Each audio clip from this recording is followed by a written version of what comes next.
Notre invité Guillaume Fard vient de lancer une nouvelle application smartphone, Tell My City. En gros, l'idée, Guillaume, arrêtez-moi si je me trompe, chaque citoyen peut désormais, à partir de son téléphone, de son smartphone ou de sa tablette, son iPad, signaler un problème qu'il identifierait dans une ville ou plutôt quelque chose qui va bien. C'est ça, c'est exactement ça. On a décidé de donner la possibilité à chaque citoyen au sein de sa ville de pouvoir signaler, suggérer ou féliciter les services publics de la ville. Et donc, vous pouvez librement et gratuitement télécharger l'application Tell My City sur l'Apple Store, sur Android. Et puis, vous êtes géolocalisé et puis vous pouvez comme ça signaler ou faire remonter de l'information aux services publics de votre ville à propos de votre environnement immédiat. Alors justement, vous allez voir comment marche cette explication détail.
Voilà, je voyais Sébastien Bizotto qui était intéressé par l'application. C'est plutôt une belle application et c'est faire de la politique en fait, mais au sens étymologique du mot. C'est la politique, c'est la vie de la cité. Et en fait, le citoyen devient un acteur politique de sa ville. Absolument. En fait, ce dont on se rendait compte, c'est que beaucoup de citoyens, faute de temps, faute de possibilité de se rendre au guichet, faute aussi de disponibilité pour pouvoir téléphoner sur les heures ouvrées à la mairie, on perdait de ce fait beaucoup de signalements.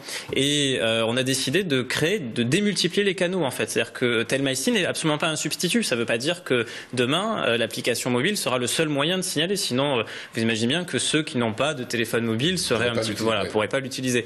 Donc l'idée c'était de créer un canal supplémentaire, une brique supplémentaire sur un édifice un petit peu plus important. Pour informer la ville. Exactement. Alors justement, prenons un exemple concret. Si un citoyen demain remarque un problème d'éclairage, par exemple, il lui suffit d'aller sur l'application pour le notifier. Absolument. Il s'inscrit, il s'enregistre avec une adresse email, son nom, son prénom, et ensuite il peut prendre en photo, si on prend l'exemple d'un éclairage défectueux, l'ampoule grillée ou le lampadaire cassé, et puis en temps réel, les services de la ville recevront ce signalement.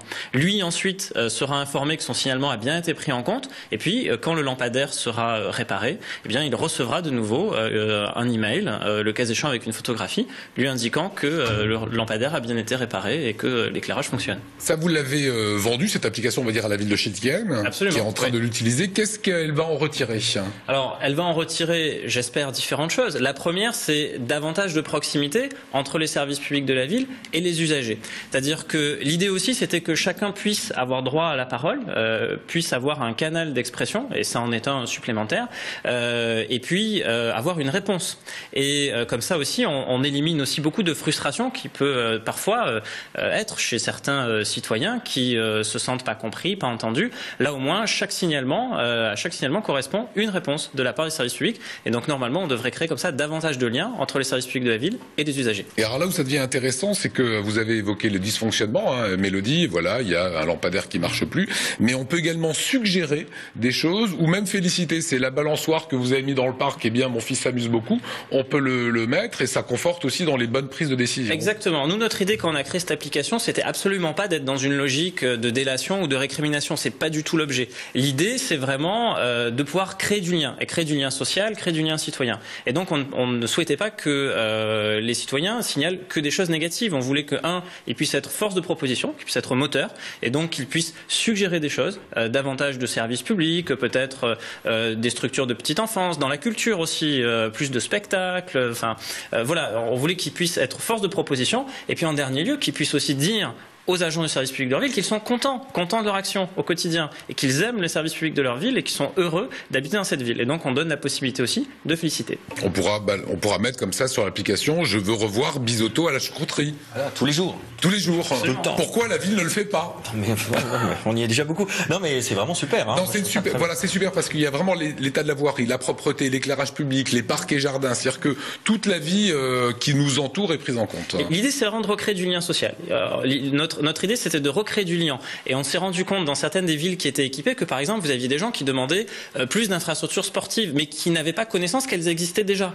Et donc, ça recrée du dialogue avec les services publics, par exemple. Si ça n'existe pas, on peut suggérer. Absolument, exactement. Et si ça existe déjà, on vous réoriente. On avait par exemple le cas dans une ville de quelqu'un qui voulait un club de judo, disant j'ai pas de dojo. En fait, si, il existe, il est pas très loin, et donc on lui répond. Absolument, et la ville l'a réorienté vers le dojo adapté. Voilà, d'où le fait de s'identifier quand même. Faut mettre son nom pour qu'on puisse avoir une réponse. Absolument, exactement. Nom, prénom